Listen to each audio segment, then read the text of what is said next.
Bonjour Mathieu, Bonjour. on vous avait quitté sur la Copa Bernocchi début octobre. Déjà, comment ça va et qu'est-ce qui s'est passé depuis? Ben, ça va bien. C'est vrai que j'ai fini début octobre et là, donc ça fait un peu plus de 2 mois que je suis retraité, on va dire, du vélo. Ben, pour l'instant, j'essaie de profiter un peu parce que voilà, j'essaie de faire des choses que j'ai pas fait durant ma carrière parce que voilà, il faut faire un peu plus attention. Mais voilà, je profite et je prépare ma reconversion tout doucement. Ok, très bien. Dites-nous un peu comment vous avez vécu cette dernière année en tant que professionnel, cette saison 2023, comment elle était? Ben, déjà, moi j'ai eu la chance de pouvoir programmer ma sortie. Voilà, je savais que depuis de longue date que c'était ma dernière année professionnelle. Donc voilà, je l'ai vu venir et j'ai essayé que ça soit une saison normale. Je voulais pas que ça soit une saison où je me dis ben, c'est la dernière course, c'est voilà toujours y penser. Donc j'avais envie de faire une saison normale et jusqu'à la fin.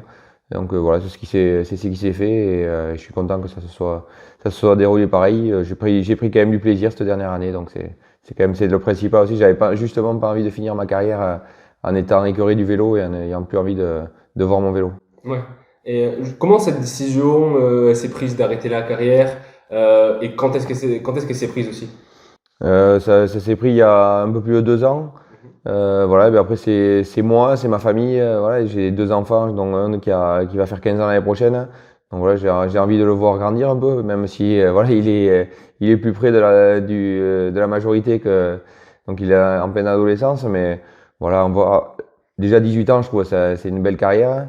Mais rester un peu plus à la maison avec mes enfants, c'est quand même ce qu'il y a de plus cher au monde, de la famille. Donc voilà, continue pour continuer, c'était pas le but. Voilà, à un moment donné, il faut savoir s'arrêter. Et justement, j'avais aussi envie de m'arrêter avant d'être écœuré du vélo. Donc voilà, là, je pense que j'ai arrêté vraiment au bon moment. À l'arrivée de votre dernière course, c'était quoi? Quel était le sentiment? C'était de la joie, un peu de tristesse, du soulagement? Qu'est-ce que ça fait dans la tête qu'après 18 ans, comme ça, on arrête? Déjà, la dernière course, je l'ai pas terminée parce que c'était une course dure. J'aurais espéré la terminer, mais il y a eu tellement de courses qu'il y a eu beaucoup d'abandons. Donc ben, voilà, j'ai pas terminé. Mais quand j'ai été terminé, je me suis senti presque libéré. Parce que mine de rien, ben, c'est un poids quand tu es cycliste professionnel ou sportif de haut niveau ou sportif professionnel. Tu penses 24 heures sur 24 à ton sport. Tout ce que tu fais, tu penses à ton sport. Tu prends des risques quand même, parce qu'en vélo, on prend des risques. Donc, voilà, ce que j'avais peur aussi, c'était me tomber sur une des dernières courses et me faire vraiment mal. Et quand j'ai fini, je me suis senti libéré quoi, d'un poids. Et voilà, donc super content. Voilà, encore une fois, la chance de pouvoir programmer ta sortie. Et quand ça a été fini, je me suis senti libéré. Mhm. Vous avez commencé en 2006, ce qu'on appelait à l'époque la Française des Jeux, qui est devenue au fil du temps Groupama FDJ. Depuis, vous avez fait 18 saisons en pro, vous avez participé à 14 grands tours, dont 8 Tours de France.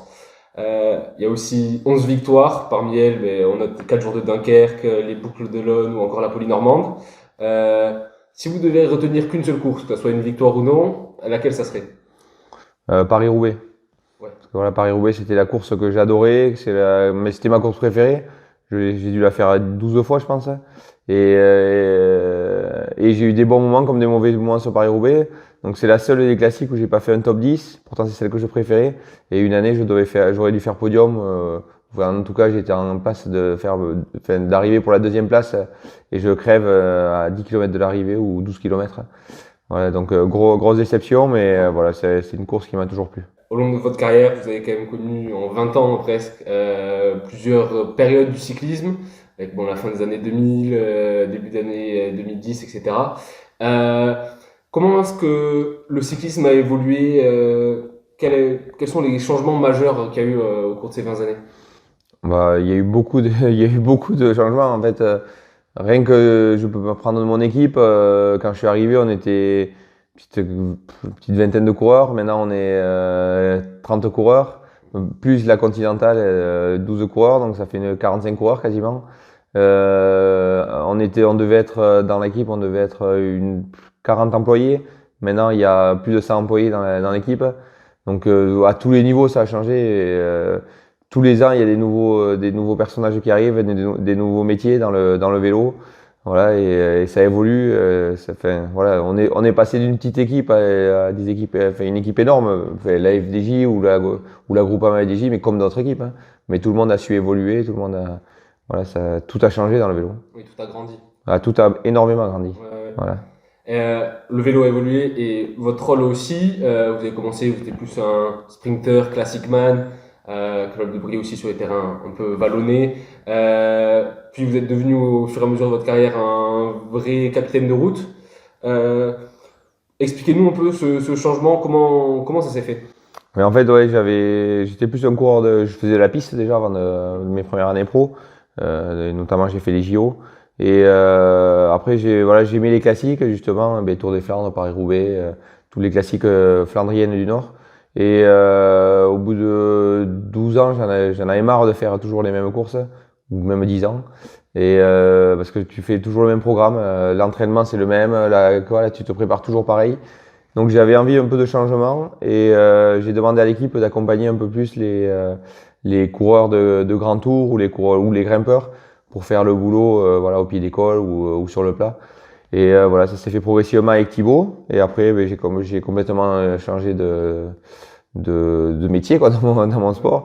Et je me suis consacré 100% pour aider les leaders ou voilà, faire le boulot dans les courses pour des mecs. Donc j'ai laissé tomber les classiques et je suis parti un peu plus sur ces courses-là. Et je regrette pas parce que je pense que c'est pour ça que j'ai fait une longue carrière aussi.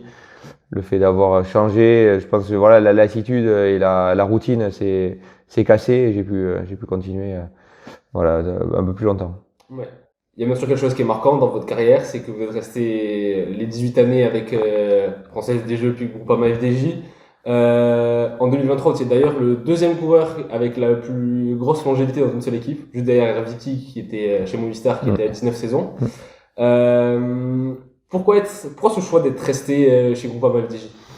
Bah, tout simplement, j'y étais bien. Moi, je faisais confiance à l'équipe. L'équipe me faisait confiance. Et voilà, moi, je dis pourquoi aller voir ailleurs quand t'es bien quelque part. Après, forcément, je pense que peut-être que dans ma carrière, ça aurait été bien de partir au bout de peut-être 10 ans, voilà, justement quand la routine s'est installée. Peut-être, voilà, j'aurais pu peut-être partir, mais j'ai toujours fait le choix de rester. Je suis assez famille. Voilà, l'équipe, c'est une famille. Marc Madiot, il dit souvent qu'on n'est pas une équipe comme les autres, mais c'est vrai, Marc, c'est un père pour les coureurs, en fait, ou pour son équipe. On n'est pas des pions pour lui.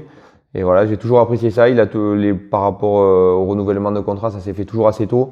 Donc j'ai eu des contacts avec d'autres équipes, mais voilà, ça a été tellement vite à chaque fois avec Marc que voilà, j'ai jamais voulu partir et je ne regrette pas quand même. Mhm. Il n'y a jamais eu, à un moment donné, cette envie peut-être de voir ce qui se passe ailleurs, notamment à l'étranger? Toujours, on a envie d'aller voir ailleurs, mais après quand tu réfléchis, voilà, moi je me posais à chaque fois et je me dis, je pesais les pour, les contre et j'ai toujours préféré rester. En France, on a un peu l'impression, enfin, on est un peu le pays où les coureurs préfèrent rester dans leur équipe ou changer d'équipe, comme il y a beaucoup aussi d'équipes françaises, rester dans les équipes françaises. Même si on a souvent vu que alors, les coureurs qui partaient à l'étranger, comme Christophe Laporte ou Julien Alaphilippe récemment, ça marchait bien pour eux. Comment est-ce que ça se fait pour vous que justement en France, on aime bien rester dans ces équipes françaises? Ouais, je crois que pendant là, ça commence à changer quand même, parce qu'il y a quand même, on voit de plus en plus de coureurs français qui partent dans les équipes étrangères. Mais c'est vrai que j'ai l'impression que les Français, on est assez casaniers. On aime bien rester dans notre routine. Et mais voilà, on le voit justement, le changement du vélo, ça change progressivement. Il y en a de plus en plus qui partent, des Kenny Ellison, des Laporte, Sénéchal. Ouais, il y a pas mal d'exemples. Et mais c'est vrai que nous on a tendance à rester. Après, on a quand même une chance en France, c'est qu'on a beaucoup d'équipes. Voilà, je pense on est le pays avec le plus d'équipes World Tour, donc Il y a 4 ans dans le tour. ouais, c'est ça. Et des Continental Pro, voilà, il y a pas mal d'équipes, donc c'est quand même un avantage. Et quand tu peux rester dans ton pays d'origine, c'est quand même, voilà, c'est quand même plus facile. Ouais. Vous avez un peu évoqué déjà votre relation avec Marc Madiot. Comment elle était? Décrivez-nous un peu justement cette relation et comment aussi elle a évolué au fur et à mesure des années. Bah, avec Marc, ça a toujours été une relation saine. Ça a toujours été facile à discuter avec lui. Voilà. Alors Marc, c'est pas quelqu'un qui parle beaucoup, mais moi, ça s'est toujours bien passé. Quand il a des choses à dire, il les dit. Quand c'est bien, c'est bien. Quand c'est pas bien, il le dit aussi. Et voilà, ça s'est toujours passé simplement et c'est ça aussi qui m'a donné envie de rester avec lui. Et voilà, il m'a toujours fait confiance. Je lui ai toujours fait confiance. Et encore là, voilà, je suis en fin de contrat. On était quand même encore dans l'équipe pour la soirée des supporters avec Thibaut. On y a été la semaine dernière et voilà, ça prouve on est bien dans l'équipe quand même. Voilà, et moi j'espère continuer à aller voir un peu l'équipe de temps en temps. Ouais, justement, Thibaut Pinot, il avait lui aussi été un peu marquant dans votre carrière. Vous avez tout connu avec lui, ses grands succès comme au Tour de Lombardie 2018 ou son podium sur le Tour de France 2014, vous étiez à chaque fois à ses côtés. Mais il y a aussi eu des moments durs, qui sont nombreux. Quelle était votre relation avec Thibaut? Thibaut, en fait, c'est quelqu'un qui est humain aussi.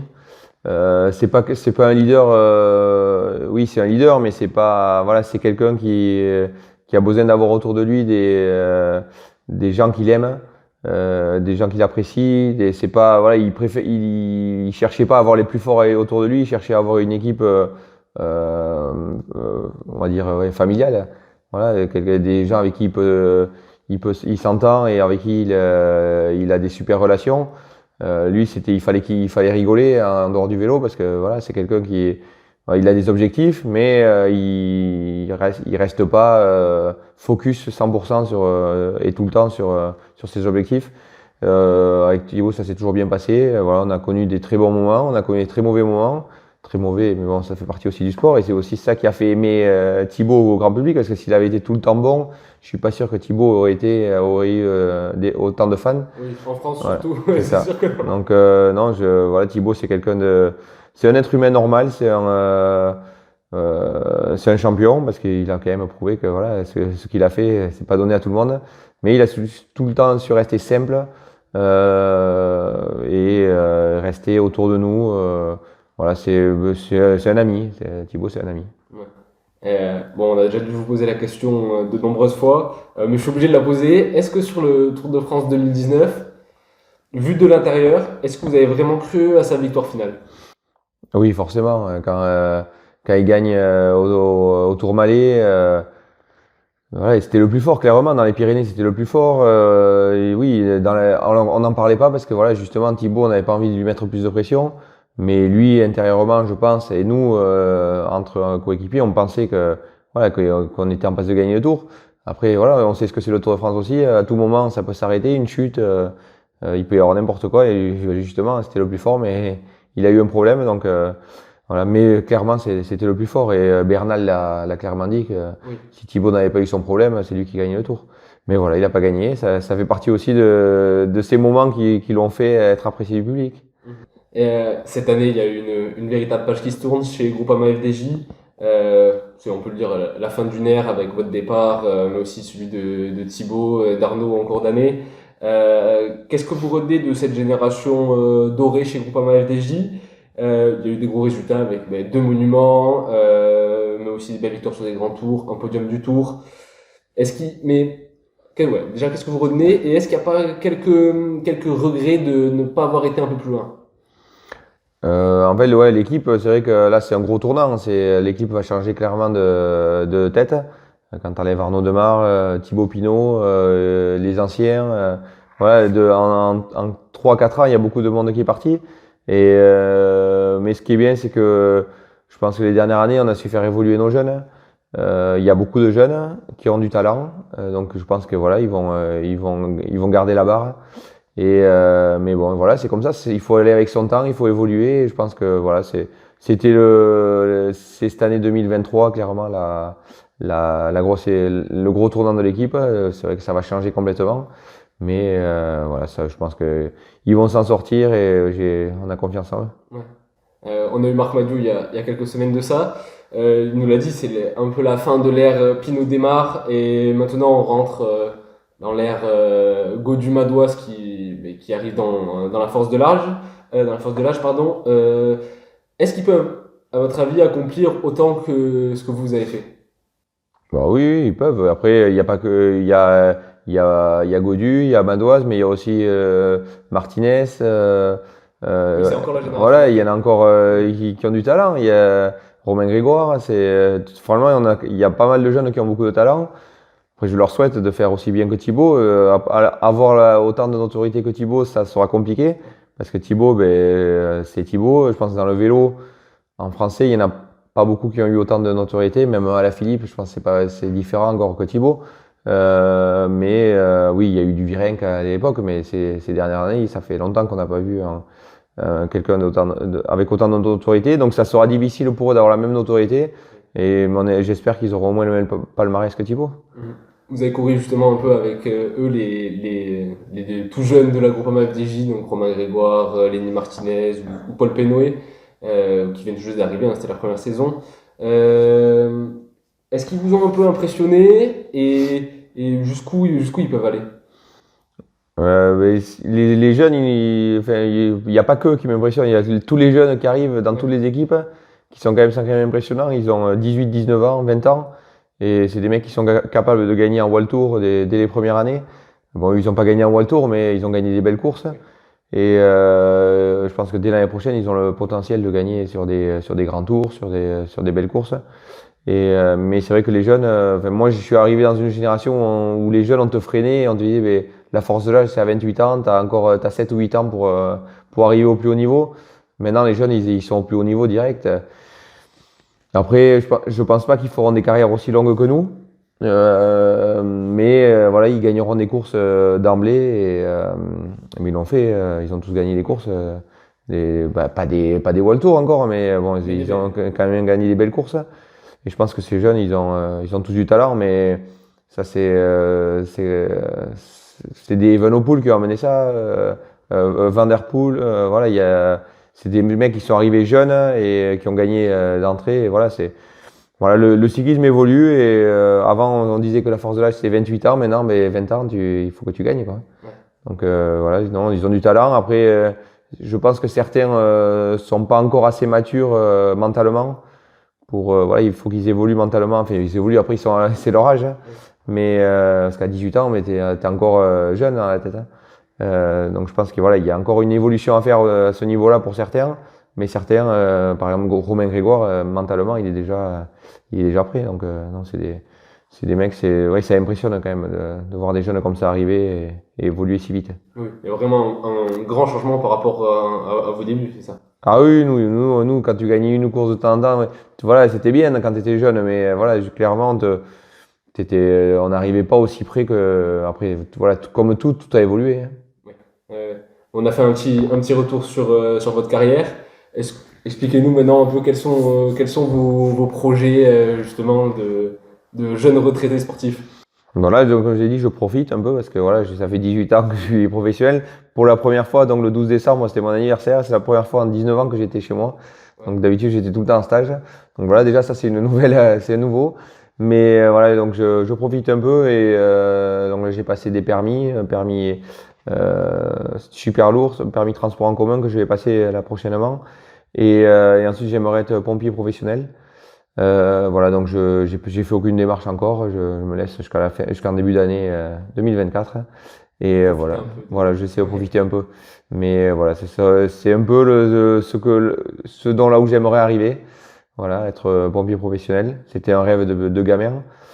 Après, j'ai eu la chance de passer professionnel en vélo, que ça dure longtemps. Donc maintenant, pourquoi pas revenir au métier que j'espérais depuis tout petit. Ouais. En dehors justement de ce projet-là, est-ce que vous voyez rester dans le monde du vélo?